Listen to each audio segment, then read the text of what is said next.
Hello everyone, and welcome to the new episode of the Darktable. In this episode I would like to continue the topic that I have started in the last one about hue shift in the highlights, and this time I would like to show you some advanced options in the color balance RGB module, which I didn't use the last time because it wasn't necessary. And those options can help you to be more precise by color grading. For that, I have chosen one nice sunflower photo from Brian Poindexter, who has also created a quite interesting thread in the pixels.us discussion forum, Sunflower Sagas and Solutions, which I highly recommend to read. It's partially quite technical, but it's also quite educational. Okay, so let's get started. So let's start with the right one. I'll first make just a small change in the filmic to be able to have a difference between starting point in editing in Darktable and embedded JPEG, which is left photo here. And now let's analyze those two photos a little bit first. Now we will enlarge the first one, the left one, to be able to see some details. And you can immediately recognize that in that transitions between highlights to the shadows of the petals, we have a hue shift. For example, here from yellow to orange, maybe also here, I don't know, here, the same situation, which is not logical because we have one light source, that is the sun, and if the petals are yellow, we should have transition from yellow to darker yellow in the shadows, but we have transition between yellow to orange. Let's see how our starting point, hitting starting point looks like, and we have here correct transitions. As you can see, we have orange to some kind of orange or orange yellow to the darker version of the same color. So the hue preservation is nice here in this case. So let's see how can we improve that look of the photo, because we need some more contrast, we need more saturation, white balance, and so on. If you remember from the last episode, before I do some color adjustments, I always like to white balance that photo first. So we'll do that also now with color calibration module. So let's see what we get when we press on the color picker, and as you can see, we have quite bluish color, bluish look, which is not correct, so we need to change that. And we also don't have any reference colors here which can be useful for white balancing, for example white, gray, or black. So we need to eyeball it. And how can we do that? I will say we can watch the greens in the background. So I will now move that chroma slider back until, to my taste, the greens look right. Let's say something like that, somewhere in the middle here. Okay, let's compare that with our JPEG now. When we compare now our white balance photo with the JPEG on the left, we can immediately recognize that we have some kind of neutral illumination, and that's not correct because according to the position of the shadows, we are dealing here with afternoon or evening sun, and we should expect some kind of yellow illumination here. So we need to reconstruct that in our white balance photo with the help of color balance RGB module. So let's turn our color balance RGB on, and first what I would like to do is to add some saturation in shadows and midtones, and also add some contrast. I will use for that perceptual brilliance grading. I will go with the shadows a little bit down, and we have a little bit room, so I can also use the highlights slider by perceptual brilliance grading to add some highlights there, maybe something like that. So let's compare that with our JPEG. Now we have nice contrasts and saturation, and we need to concentrate on that yellowish tone for our illumination of the scene.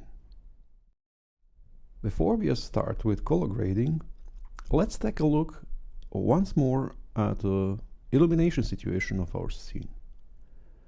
We have here two main light sources.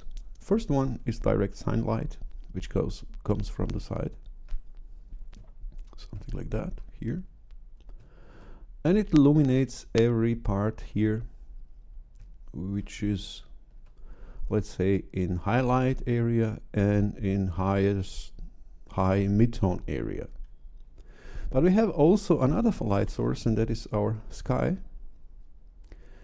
And sky is much bigger, but it's not so intense, so we will have some kind of diffuse illumination, especially in the shadows.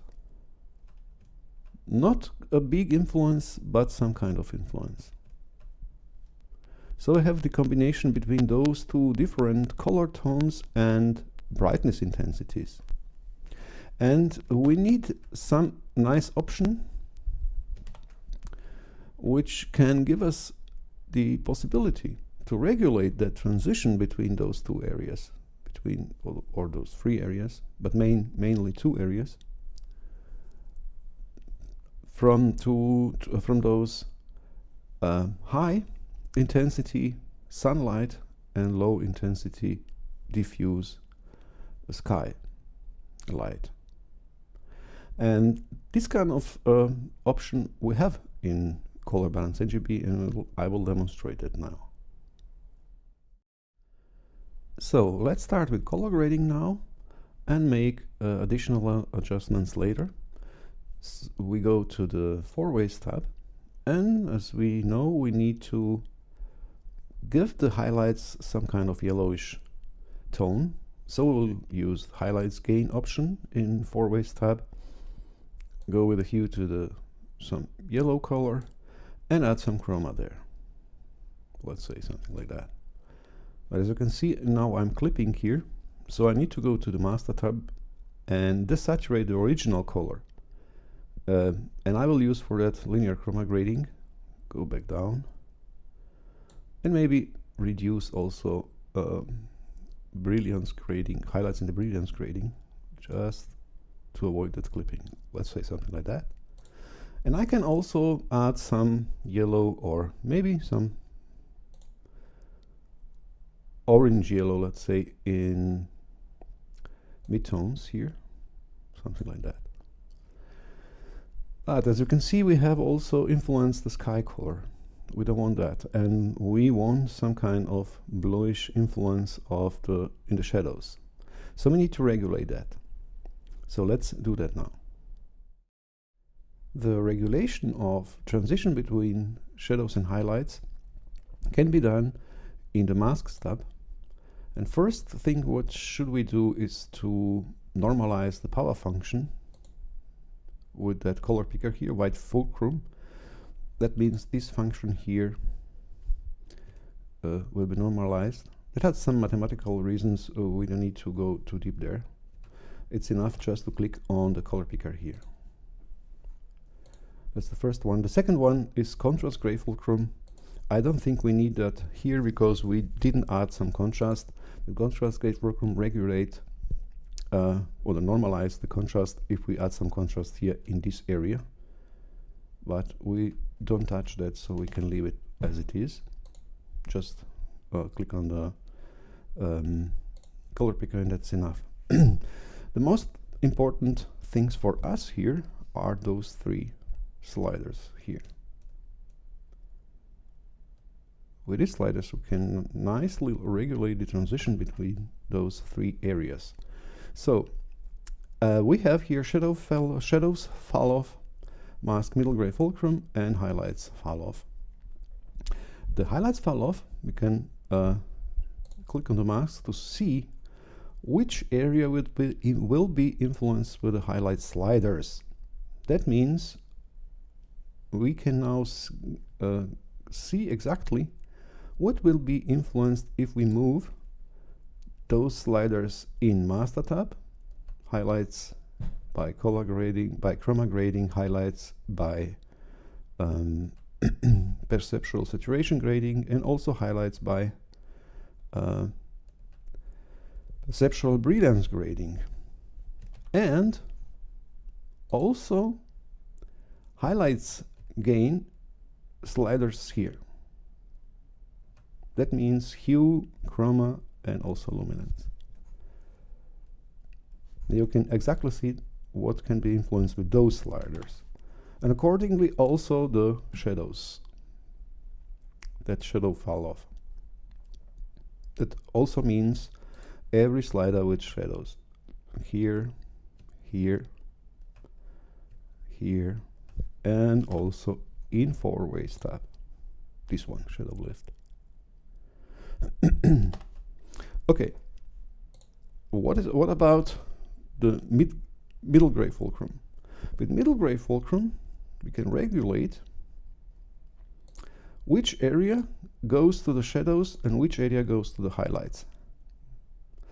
For example, I will now enable mask of the highlights and move the mid-gray fulcrum down. And you can see we are losing some area from the highlights, and that area will be transferred, so to say, to the shadows. We can do it again. Now we are transferring the area from the shadows to the highlights, and opposite. So with the middle gray fulcrum, we are regulating which kind of area goes to the highlights and which kind of area goes to the transition between those two areas. So let's say we want to influence the flower, but we don't want to influence the sky too much, so we can go with mid-gray fulcrum a bit down, so that the sky is not too much. We have some percentage of the sky in the skylights, but not too much. The most is in the shadows and mid-gray areas, so which is good now. So we have regulate that, and we can also regulate the fall off. That means how steep is this transition. For example, here, if I go with the fall off in the highlights, you see the fall off is much intense. It's quite steep, the transition. To demonstrate what is going on, maybe I should go with brilliance a little bit down, add some brilliance in the highlights, something like that. And now watch what happens if I move the fall off function here. You see we have nice brilliance in the highlights, opposite to quite soft transition when we go in the other direction. So I want that high transition in this case. So I will go with a highlights fall off slider in this direction. And we, through the mask middle gray fulcrum, we have regulated that all those highlight sliders do not influence too much the sky in this case. Only the highest highlights and maybe those areas here on the leaves of the greens And that's a nice option, because we can now quite precise regulate which kind of area here in our scene should be influenced with that, through that yellow, and which kind should not be influenced with that yellow, or more through the original color of the sky. So I will say this is now quite nice. I don't think we need to, let me try again. Yes, I will say we have now also nice contrast here in the petals of the flower. So let's see what we can do to improve it even more. Now I will play a little bit more with all those sliders until I am satisfied with the colors. So let's start with, maybe I would like to add a bit more of chroma in the hue, in power. Let's go just a tiny bit higher. And we also influence a little bit this area. And if you don't have enough brightness in the petals, for example, a nice trick is to desaturate them, because if you have highest highlights and if you desaturate them a little bit, you have that impression of the brightness. So let me demonstrate that a little bit.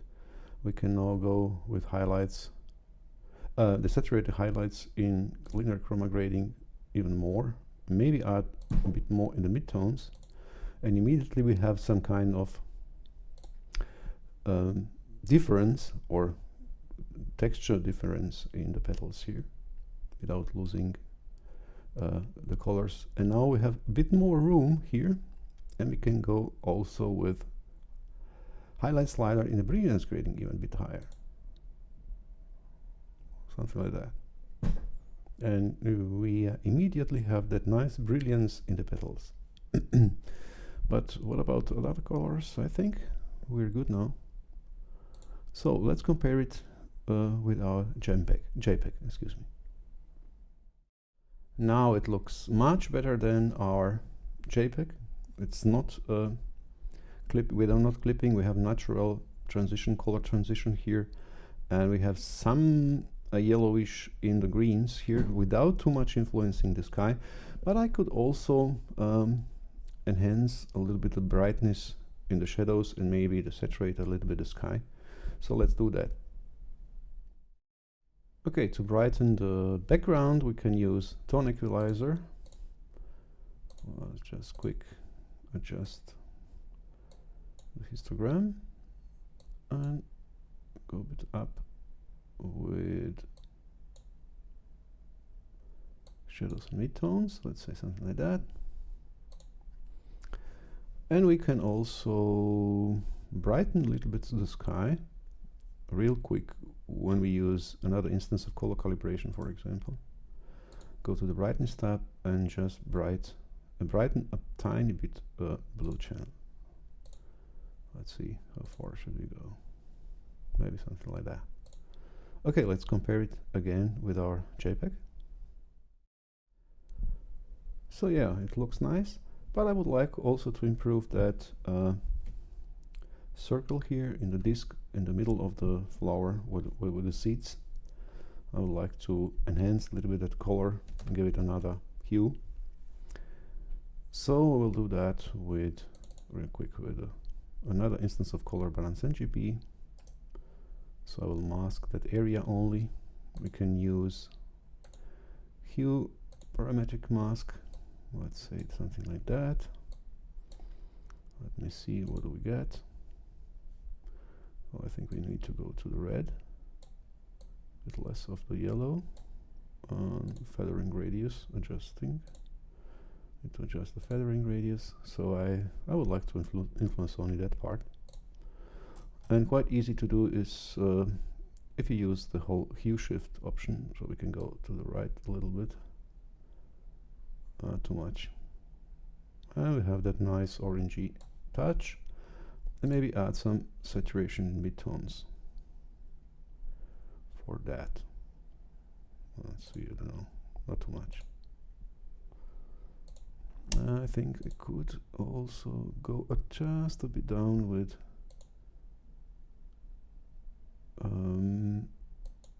brilliance in the highlights here. Okay, let's compare it again.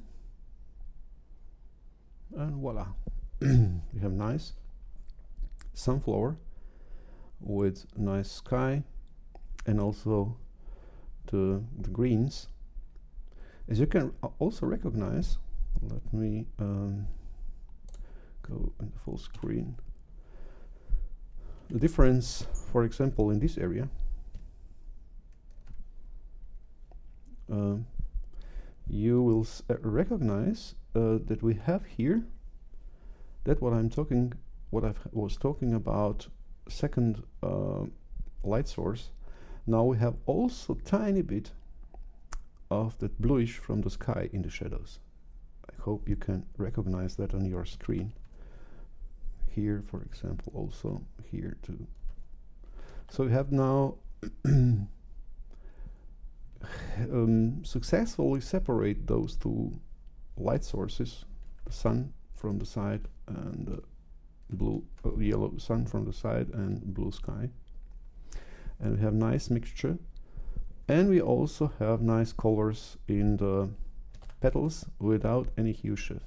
As you can see, we have now quite natural transitions between colors of the leaves in the highlights and the shadows there. And maybe the last step what we can do, I can add a bit more sharpening, and go once again, and voila. Okay, I hope you have learned something that can help you to be much better by color grading. And if you have some questions, please don't be afraid to ask in comment section, or go to the pixel.us in discussion forum and ask your questions there. So thank you for watching, and until the next time.